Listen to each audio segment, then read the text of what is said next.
If you want to be a better shooter in game situations, there's only 4 things that really matter that you want to make sure you're looking at. I'm going to break all those down for you in this video. These are the things that I work with players on, and you can see an instant improvement in their shooting percentage, especially the last thing I'm going to give you in this video.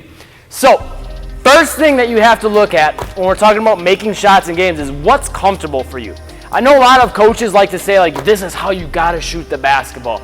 And I do think there's certain mechanics you want to look at, and maybe you want to make little tweaks to your shot if it's affecting these other 3 things that I'm going to give you in this video. But at the end of the day, if the shot's not comfortable for you, you're not going to take it, and you're not going to be able to get it off in game situations very well, are you? And you're not going to make as many shots. So I would, pay attention to what your mechanics look like with your feet, with your elbow, with everything, top to bottom, head to toe, how you're positioning the basketball in your hands, and just look at what's comfortable for you.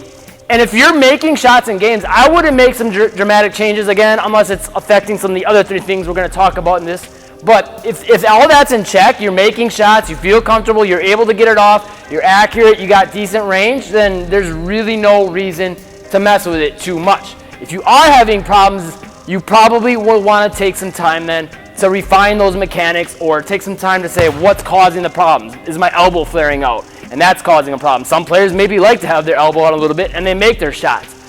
I'm here to tell you, look, you might want to get rid of that if it's causing problems, but if it's not causing problems, it might not look pretty, but if it goes in, isn't that the point of the game? So that's the first thing. Make sure the shot is comfortable for you. I know some players, they like to start with it up here, like to start with it here.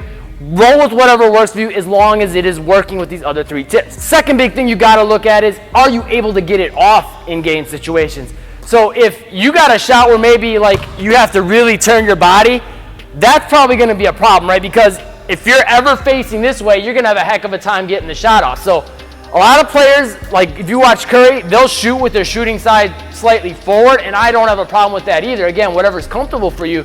But if you start getting a little bit too extreme, that's going to cause some problems, right? That's the first thing to look at with getting it off in games.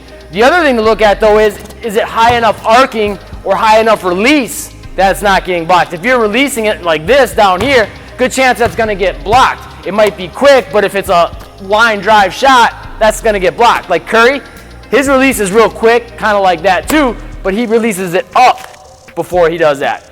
And he's got the speed to go with it. So little things like that you want to look at is the speed, getting a high release point is going to help make sure you're able to get it off in games.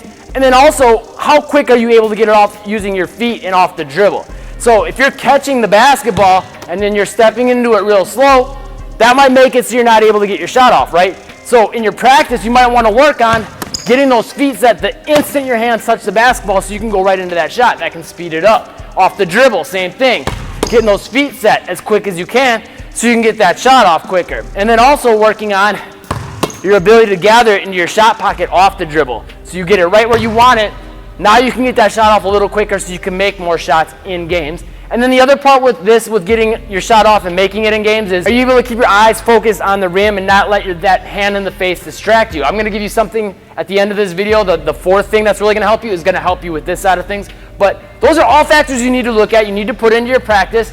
And again, the second thing that only really matters in games is, are you able to get it off in game situations? Third thing that only really matters in shooting is range. Do you have any range with your shot, right? I mean, if you can only shoot 10 to 10 feet out, maybe as a post player, that might be okay. But as the game evolves, even those guys are expected to shoot out a little bit further. So you want to make sure you can at least shoot from 15 feet. And ideally in today's game, as you get older and you get stronger and your shot gets better, start working your way out to that 3-point line, working out even further out, right? Some things for range that you want to look for is making sure you're getting your legs into it, synchronizing the ball movement with your hips. Slowing down your shot will actually decrease your range, so getting it off a little quicker can help increase your range. I'll actually have pinned to the comments, the top comment down below, and then also in the description, another YouTube video that'll help you with more tips and drills to increase your range. But those are some main things you'll want to look at. You got to have that range if you want to be a great shooter, especially as you get to higher levels of play. If you want to play college basketball and you're a guard, you got to be able to shoot the basketball from the 3-point line, possibly even further out. 4th thing is, you've got to have accuracy. You can't be a good shooter and not be accurate, right? I mean, I don't care how much range you got, I don't care how many shots you're able to get off, and I don't care how pretty your form is. If you don't put the ball in the hole, it doesn't matter, right? So you gotta have accuracy with your shots. This YouTube video has got the biggest piece of advice. It'll instantly help you. I've seen it work with players I'm working with when they're training them and they're not making shots. I'm like, do this one thing that I'm gonna give you in this video, and there's also drills to perfect that, plus working on your focus with hands in your face, things like that. That'll increase your accuracy almost instantly. Click the like button, the subscribe button, and the bell icon, and I'll see you in that video next.